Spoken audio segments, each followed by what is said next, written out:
Well, that went about as bad as it possibly could have gone. Tottenham suffered defeat on their first game of the season, 3-0 away at Brentford. Shocking. While I'm not massively losing my head over the result, last year genuinely did wonders when it comes to being numb to football games. Obviously, while it's still early doors, hopefully this is just like a one-off.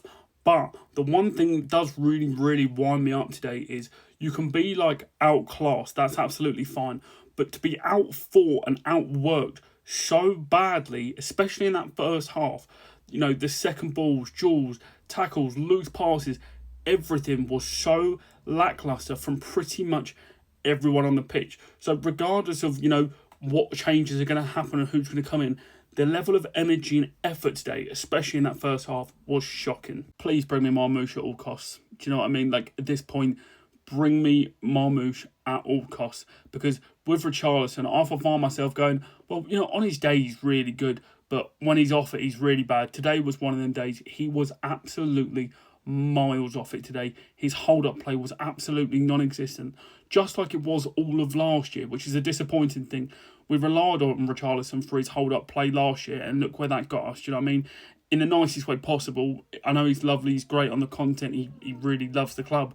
But for how we want to play, his hold-up play needs to improve. I know this back four haven't really played together, so I wasn't expecting them to gel like prime Barcelona. But I thought Van Dijk was really, really erratic today. The amount of times that he was jumping out, and then it looked like he was backing, but it was Bergvall, and then he was having to track back.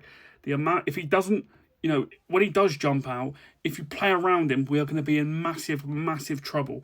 So I know it was a new back four today. Relationships are just starting to form, but my God, he looks very, very chaotic today. Can anyone tell me what Bergvall's best position is? And I really like Bergvall, don't get me wrong, but today was an absolute shocker. Because with Bergvall, I see him as like the Conor Gallagher style 10. They're not really a 10, but the 10. Because he doesn't work in a double pivot. He is not defensively switched on enough to play in that position. Also, his fascination with trying to dribble out of a press when we're in a low block really, really sends me over the edge. Like, it was a real bad day for him. So hopefully next week we'll see Tonali and Fernandes next to each other. On that note, I thought Fernandes was very good when he came on. Hopefully we can try and build up his fitness so that he can start week in, week out for us. But overall, 3 of today's starting team get into our best 11. Do you know what I mean? So it really isn't the end of the world. We're going to get bantered, that's fine. But, it's a long season. A lot of relationships need to gel and strengthen, and I have faith that they will. It won't be as bad as last year.